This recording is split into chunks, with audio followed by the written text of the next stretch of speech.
Tubelight. 1000 crore की सजा और 8 साल जेल। ये क्या हो गया? कोर्ट से कहती है जी कि अब तक उनको 150 कोड़े पड़ चुके हैं और काजी ने अपने फैसले में लिखा था कि जैद अहमद को हर हफ्ते 50 कोड़े मारे जाएंगे। कि आम पाकिस्तानी जेल के लिहाज से देखें तो शायद 10, 15, 20 साल में जितना इंसान पकता है या उसको रगड़ा दिया जाता है वो उन 4 महीने का रगड़ा था। भाई कैसी लगी? दुनिया की बदतरीन जेलें हैं वो। वाह वाह वाह। और रॉ का पूरा डेलीगेशन उस वक्त सऊदी अरब पहुंच गया। क्या लंबी लंबी छोड़ रहा है यार ये। एक इंतहाई खतरनाक सूरत हाल बन चुकी थी। डर गया। मेरी नजरों में वैसी आईएसआई और पाकिस्तानी आर्मी गिरी हुई थी, आज और गिर गई है। इसकी वजह क्या है? तुमने जैद हामिद को रखा था। क्यों? कि ये साइकोलॉजिकल ऑपरेशंस करेगा। ये तो जज्बा होता है। मुझे नहीं पता था इससे ज्यादा कोई गिर सकता है, लेकिन तुम लोग गड्ढा खोद के उसके अंदर कूद गए।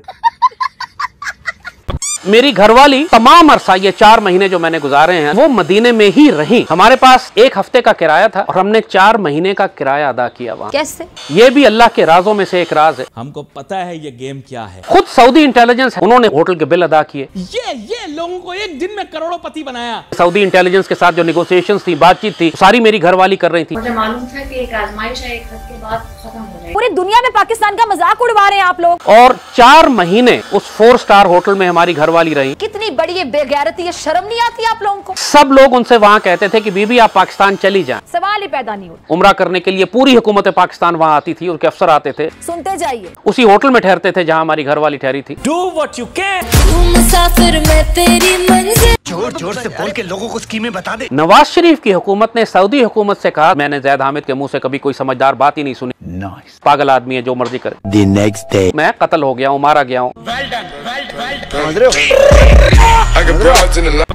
कैसे हो किटकैट्स? आई होप अच्छी होगी, मैं भी अच्छी हूँ। और ये कोई नई बात नहीं है यार, मैं आप सबके लिए सर्च कर रही थी अव्वल दर्जे की नेक्स्ट लेवल की कॉमेडी, तभी मुझे क्या दिखा? लाल टोपी। जो लाल टोपी की सुताई हुई थी ना 1000 करोड़ की सऊदी में, वो खुद लाल टोपी ने अपनी जुबानी बताई है। तो सुनते हैं, इससे मजेदार और क्या हो सकता है यार। नाजरीन, कागज कलम दवात आप निकाल के रख लें। आज हम आपको एक हैरत अंगेज दास्तान सुनाएंगे। वो क्या? सारे लोग मुझसे आज तक सवाल करते हैं कि आपने कभी अपने सऊदी अरब की दास्तान नहीं सुनाई। ये क्या हो रहा है? ये क्या हो रहा है? प्यारे बच्चों, जो कुछ करना था कर लो, अब्बू आ रहे हैं। आने दो। अच्छा, क्या हुआ कि जैद हामिद की आदत है बकवास करने की। इसको है कुछ, जैसे कुछ लोगों को होता है ना कि बवसीर टाइप का है। अब्बू आ गए हैं। किस किस्म का सलूक आपके साथ किया गया?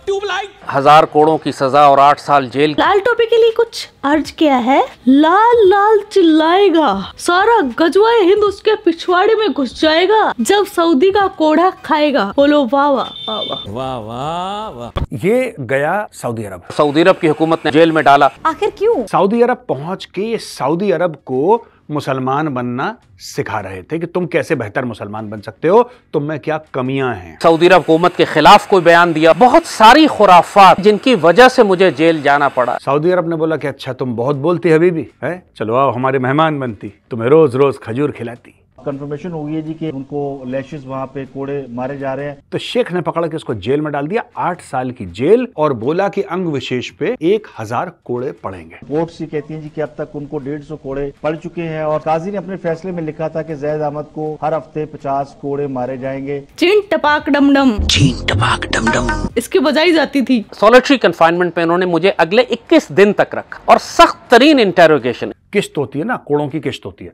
तो रोज उसको वो आता था ऊंट पे शेख कोड़ा लेके, कहता था हबीबी मुंह खोलो, पहले खजूर खाओ, अब लो कोड़े कोड़े कोड़े। इसमें कोई शुबा नहीं कि सऊदी अरब की जेल में गुजारे हुए 4 महीने मेरी जिंदगी के सख्त तरीन वक्त था। बात को आप नोट करते जाएं। 2015 का तकरीबन आगाज था। हमारा इरादा हुआ, मेरा और मेरी घरवाली का, कि हम उम्रे पे जाते हैं। हमको पता है ये गेम क्या है, बस मासूम बने बैठे हैं। प्रोग्राम यही था कि 2-3 दिन मक्का में रहेंगे और उसके बाद बाकी 1 हफ्ता 10 दिन हम मदीना गुजारेंगे। हाँ हाँ। तो हमने उम्रा किया। उम्रा करके हम मदीना पहुंचे। ठीक है कि मैं और मेरे साथ मेरी अहलिया हम रोज़ा मुबारक पर सलाम पेश कर रहे थे। आपको सलाम भाईजान, आज अपन भी थोड़ा आजाद हो गया। अचानक चारों तरफ से हमें सऊदी पुलिस ने और उनके इंटेलिजेंस के लोगों ने घेर लिया। आप उसको हल्का नहीं लो बेटा। हमारी घरवाली से कहा कि आपकी जरूरत नहीं है, आप वापस चली जाएं। मुझे कहा कि आप साथ चलें। अच्छा, मार पड़ेगी, चल कोई बात। अब चूंकि मेरी घरवाली मुझे तनहा नहीं छोड़ रही, वाह भाई वाह, मजबूरन इनको भी साथ ले जाना पड़ा। रहा नहीं जाता, तड़प ही ऐसी है ना। लाल टोपी को यार जेल से कोई नहीं छुड़वाना चाहता था, क्योंकि पाकिस्तानी हुकूमत के लिए एक कचरा है, डस्टबिन है, गंद है, सड़ांध है, इसको कोई नहीं पूछता। इसको जेल से बाहर निकालने में एक है इसकी बीवी और दूसरा पाकिस्तानी आर्मी और ISI फोकस करते हैं यार इसकी बीवी पर। उसने कितनी बड़ी कुर्बानी दी यार। पहली रात मैंने और मेरी घरवाली ने हवालात में उनकी जो छोटी सी जेल थी वहाँ पर उसमें गुजारी। It was surprising, it was painful. बता तो ऐसे रहा है जैसे कि पहली सुहाग रात थी और घूंघट उठा रहा था। तू समझा? हाँ। नहीं, तू समझा नहीं। सारी रात हवालात में रहने के बाद एक टीम आई और उन्होंने मेरी घरवाली से कहा कि आइए हम आपको होटल लिए चलते हैं। मैंने भी घरवाली से कहा कि आप जाओ। ये तो आप डिस्को डांसर हो। घरवाली फिर मेरी वहाँ से, हाँ, वहाँ से 9, 2, 11 हो गई। किसके साथ ये अभी हम पता लगा रहे। हो क्या रहा है समझ नहीं आ रहा। या वो एक अलग दास्तान है। वो बेचारी कितनी मुश्किल से फिर होटल पहुंची। तो रास्ते में ही शेख ने पुछ कर डाला क्या? पुछ। मेरी घरवाली तमाम अरसा ये 4 महीने जो मैंने गुजारे हैं वो मदीने में ही रही। लाल टोपी की जुबानी, इसकी बीवी के पास 1 हफ्ते का किराया था। 4 स्टार होटल में ये रह रहे थे और इसकी बीवी 4 महीने तक रुक गई। हमारे पास 1 हफ्ते का किराया था और हमने 4 महीने का किराया अदा किया वहाँ। सोचो कैसे। दया पता लगाओ, बहुत सख्त गड़बड़ है। वहाँ पे कैसे किया, ये भी अल्लाह के राजों में से एक राज है। अबे लाल टोपी, ये राज अल्लाह को नहीं, ये सबको पता है। बच्चा जानता और मैं बताता हूँ सबको ये राज। हाँ तो भाई ऐसा है, लाल टोपी सऊदी की जेल में खा रहा था कोड़े और इसकी बेगम साहिबा सऊदी के 4 स्टार होटल में खा रही थी शेखों के पकोड़े। अब मैं भी ना समझूं, समझने वाले समझ गए होंगे। अबे साले, खुद सऊदी इंटेलिजेंस है, उन्होंने खुफिया तौर पर बड़ी रकम पहुंचाई हमारे पास, हमारे यहाँ होटल के बिल अदा किए। ये लोगों को एक दिन में करोड़पति बनाया। सऊदी इंटेलिजेंस के साथ जो नेगोशिएशंस थी, बातचीत थी, सारी मेरी घरवाली कर रही थी। कि आपके हस्बैंड ने तो एक्सेप्ट कर लिया है कि वो ईरानी एजेंट है। पूरी दुनिया में पाकिस्तान का मजाक उड़वा रहे हैं आप लोग। और 4 महीने उस 4 स्टार होटल में हमारी घरवाली रही। कितनी बड़ी ये बेगैरती, ये शर्म नहीं आती आप लोगों को? सब लोग उनसे वहाँ कहते थे कि बीबी आप पाकिस्तान चली जाएं। सवाल ही पैदा नहीं होता। उम्रा करने के लिए पूरी हुकूमत पाकिस्तान वहाँ आती थी, उनके अफसर आते थे, सुनते जाइए, वजीर आते थे, उसी होटल में ठहरते थे जहाँ हमारी घरवाली ठहरी थी। तेरी ऐसी की तैसी। दरिया है बहता, डूब जा तुझसे है कहता, आ मेरी बाहों में आके मिल। अब ये इसके लिए थोड़ा कॉन्फिडेंस चाहिए। जोर जोर से बोल के लोगों को स्कीमें बता दे। एक शफाक तरीन निज़ाम है वहाँ पर। आप क्या सोचते हैं, छोड़ो यार। ये एक ढकोसला है कि वहाँ शरीयत नाफिज है, अदल है, इंसाफ है, ऐसी कोई चीज वहाँ नहीं है। कॉन्फिडेंस देख रहे हो इस लाल टोपी का? मतलब एक जो रियल मुस्लिम है, उन्होंने एक सरिया कानून बना रखा है, उनको ये कन्वर्टेड कीड़े सिखा रहे कि वो शरीयत नहीं है, रियल मायनों में वो ही शरीयत है। तुम जैसे लोगों ने है ना, अपने क्या बोलते हैं उर्दू में, उर्दू को गोली मारो, वाह भाई वाह, अपने फायदे के लिए जो तुम्हें कंफर्टेबल लगता है वो कानून तुमने रख लिया और तुम्हारा पूरा शरीयत किस पर होती है? खातूनों के ऊपर। जिस दिन पाकिस्तान में ढंग से सरिया लग गया ना, पूरे पाकिस्तानियों के पिछवाड़े में सरिया घुस जाएगा। आखिर क्यों? क्योंकि 1 नंबर की चोर कौम है। सरिया के अकॉर्डिंग पाकिस्तानियों की नहीं, पूरे पाकिस्तान की गर्दन कट जानी चाहिए। वाह वाह वाह वाह वाह। सऊदी अरब में एक रिवायत है कि जो इनकी इंटेलिजेंस के हाथों गिरफ्तार होता है, ही डिसअपीयर्स टोटली, गायब हो जाता है, दुनिया पे दोबारा नजर नहीं आता। लेकिन तुम तो अभी भी जिंदा हो, लाल टोपा पहने हुए काले गेंडे। मेरी प्रॉपर इंटेरोगेशन फिर शुरू हुई। उनके सीनियर ऑफिसर्स आए, उन लोगों का अंदाज बड़ा हॉस्टाइल था। बंदे के पुत्र बन जाएं, वरना आपको बंदे का पुत्र हमें बनाना आता है। बहुत वो गुस्से में थे। कोड़ा लाया था या नहीं साथ में? और इस वक्त पहली दफा इन्होंने मेरे साथ फिर वो सलूक करना शुरू किया कि जो गुआंटानामो बे में ये कैदियों के साथ करते हैं, यानी प्रॉपर दे दनादन, दे कोड़े। इस लाल टोपी की ऐसी रेल बना दी थी वहाँ पर, लेकिन फिर भी ये उसको क्या बोल रहा है? इतनी सख्त आपके साथ ट्रीटमेंट हो रही हो। ट्रीटमेंट? क्योंकि कोड़े बोलेगा तो बेइज्जती हो जाएगी ना इसकी। हाँ भाई हाँ। मदीने की जेल में पहली मर्तबा मैं अपनी जिंदगी में एक सॉलिटरी कन्फाइनमेंट सेल में दाखिल हुआ। पता तो ऐसे रहा है जैसे पता नहीं जन्नत देख ली हो, बहुत बड़ा इसका इस्तकबाल किया गया हो। 24 घंटे वो आपको जगा के रखते हैं, एक स्लीप डेप्रिवेशन, एक टॉर्चर का तरीका। फिर कमरे का टेम्परेचर वो इतना ठंडा कर देते थे कि सर्दी के मारे आप सो नहीं सकते थे। जब आप बिल्कुल नींद में होते थे, अगर किसी तरह गुनूदगी आ भी जाए आपको, तो फौरन ही एक आदमी आके पटाख से एक कोड़ा सोता है। साले ISI के कुत्ते। उनके सवालों से मुझे अंदाजा हुआ कि ये तो मुझे ईरानी जासूस समझ रहे हैं, शिया भी समझ रहे हैं। बार बार मुझे कहते थे तुम शिया हो और ईरान के लिए काम करते हो।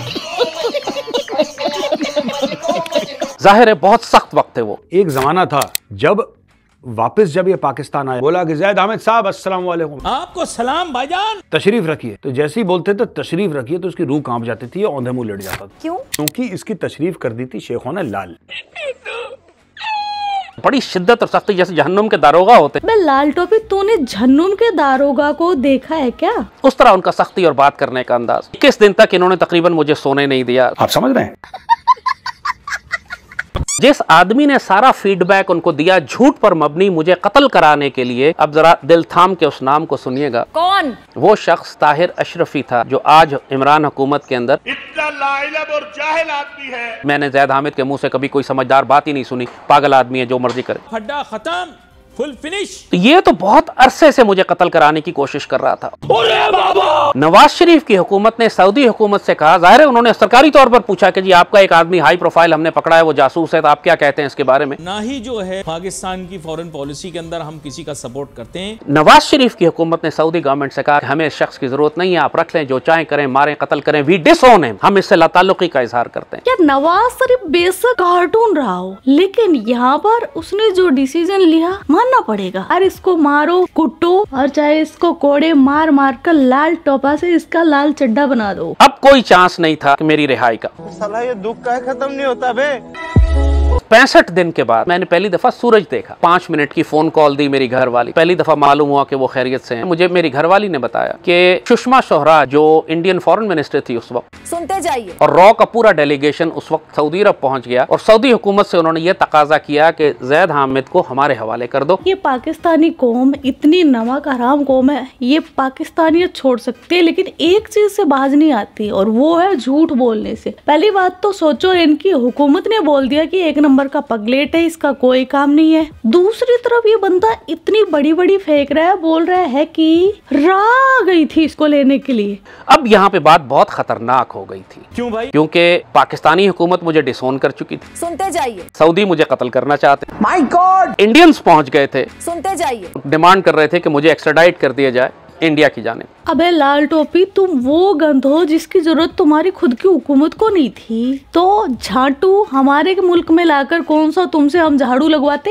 इंतहाई खतरनाक सूरत हाल बन चुकी थी। डर गई। मेरे साथ एक बड़ा प्यारा शामी था। क्या? मैं ईरानी हुकूमत का जासूस था, वो शामी हुकूमत का जासूस था। इस पर मैं क्या कहूँ? उसने मुझे पूरी तफसील बताई कि आपके साथ अब ये करेंगे क्या, अभी मजा आएगा ना भिड़ो। कभी इनके लिखे हुए डॉक्यूमेंट पर साइन ना करना। बड़ी उसने हिकमत की बातें बताई और वाकई जिन्होंने आगे जाके मेरी जान बचाई। क्या बात कर रहे हैं? जज के सामने साफ साफ कहा कि ये जो अरबी लिखी हुई है मैं इस पे दस्तखत नहीं करता, जो उर्दू है ये मेरा बयान है, अरबी मैंने नहीं पढ़ी, मैं नहीं जानता, लिहाजा मैं इसकी तस्दीक नहीं करता। जज ने भी यही लिख दिया कि जी अरबी की तस्दीक नहीं है, उर्दू की तस्दीक है। कि वाकई उस अरबी के अंदर उन्होंने वो तब्दीली की हुई थी कि जिसमें इकरार जुर्म था। अरबी इनको आती नहीं है कि बातें करोड़ों की और दुकान पकौड़ों की। कि जी वाकई मैं ईरान के लिए काम करता था और मुझसे गलती हो गई और मुझे माफ कर दें। सिर्फ इंट्रो में ही इसने 1000 करोड़ों का जिक्र किया। पूरा 1 घंटे का एपिसोड था, उसमें कहीं भी बंदे ने 1000 करोड़ों का नहीं बताया। क्यों भाई? क्योंकि अपनी माँ को डायन कौन कहेगा, और नहीं तो क्या। लेकिन ये बात कोड़ो वाली सच है, क्योंकि जब ये शुरुआत में जेल से बाहर निकला था तो इसको पता नहीं था कि मीडिया पे क्या बताना है क्या नहीं बताना, लेकिन जैसे इसका 1000 करोड़ों का मजाक बना, इसने उस कहानी को ही हटा दिया। सच्ची बात है, दुनिया ने देखा। पाकिस्तानी इंटेलिजेंस बराह रास्त इन्वॉल्व हो चुकी थी मुझे बचाने के लिए। नेगोशिएशंस हो रही थी मेरी रिहाई के लिए। आपको याद होगा 2015 में वहां पर एक स्टैम्पीड हो गया था, एक भगदड़ मच गई थी, जिसके नतीजे में 5-7 हजार लोग शहीद हो गए थे वहां पर। अल्लाह का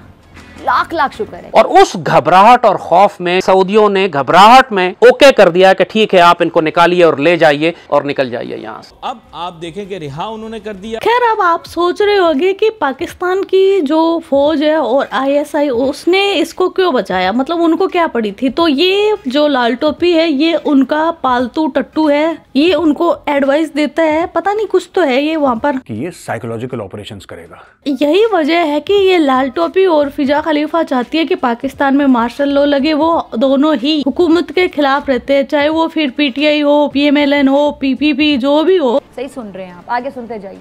यार जब पता चला कि ये ISI का कुत्ता है, थोड़ा सा मतलब अजीब सा लगा, क्योंकि दुश्मन है ना टक्कर का होना चाहिए यार। क्या बात है, मतलब जिसको खुद पाकिस्तानी पगलेट बोल रहे हैं उस बंदे को ISI ने रख रखा है। खैर मैं क्या ही बोलूं यार, हमारे मेजर सर बताएंगे इस ISI की दाद खाज खुजली को। कई साल के बाद एक इसका बंदा जो इसकी टीम में था इसके बारे में बताया, और क्या बताया कि इसको पाकिस्तानी ISI ने रख रखा है साइकोलॉजिकल ऑपरेशंस वेज करने के लिए, कि ये साइकोलॉजिकल ऑपरेशंस करेगा। यार मेरी नज़रों में वैसी ISI और पाकिस्तानी आर्मी गिरी हुई थी, आज और गिर गई यार। मुझे नहीं पता था इससे ज़्यादा कोई गिर सकता है, लेकिन तुम लोग गड्ढा खोद के उसके अंदर कूद गए। तुमने जैद हामिद को रखा था। मतलब कोई बढ़िया बंदा लेते साइकोलॉजिकल ऑपरेशंस के लिए तो हमें भी मज़ा आता है यार। कभी कभी बड़ा दिल दुखता है यार कि अपना दुश्मन जब हल्का निकलता है ना, तब हम कहते हैं यार यही पाकिस्तान था जिसके बारे में हम कह रहे थे कि पाकिस्तान और इंडिया ने स्ट्राइक कोर ये कर दी और यहाँ पे 1 कोर 2 कोर 21 कोर पाकिस्तान के। इतने हल्के यार हमने गलती कर दी। बहुत पैसा खर्च हो गया, बहुत समय बर्बाद हो गया पाकिस्तान के पीछे पीछे। भाई इनको तो मैं बता रहा हूँ, इनको भेजो यहाँ से उत्तर प्रदेश पुलिस की PAC, जो लठ लेके जाएगी इनके लठ बजाएगी। ये उसी लायक है, PAC इनको तोड़ देगी, बता रहा हूँ। दुनिया कहीं से कहीं जा रही है। मुझे कत्ल कराना एक बहुत बड़ी साजिश थी। My God! इसमें पाकिस्तान का हर दुश्मन शामिल था। इंडियन इंटेलिजेंस रॉ कि वो तो रिवायती हरीफ है भारत, वो तो साजिशें करेगा। नवाज शरीफ की हुकूमत, बड़े बड़े पाकिस्तान और इस्लाम के दुश्मन इस सारी साजिश में शामिल थे। पूरे वीडियो में पता चल गया गलती इसकी थी। ये वहाँ जाकर अपनी लैंग्वेज में बताऊं तो ये वहाँ पर जाकर सच में बकचोदी पेल रहा था और हबीबी ने इसको ठोक दिया। उम्मा उम्मा गुटड़ू। लेकिन ये आज भी क्या बोल रहे हैं कि भाई इसमें राह की साजिश थी, इंडिया की साजिश थी। है ये वैसे ही था ठीक जैसे कोई अपने बाप को खोदना सिखा रहा हो। ये वही कर रहा था सऊदी अरब में जाकर, तो पेला गया। ये था आज का वीडियो। आपके क्या थॉट्स इस वीडियो के बारे में कमेंट सेक्शन में बता देना। आप अपना ख्याल रखना। Love you my kit cats. Yo Kittu भाई। यो किट्टू भाई।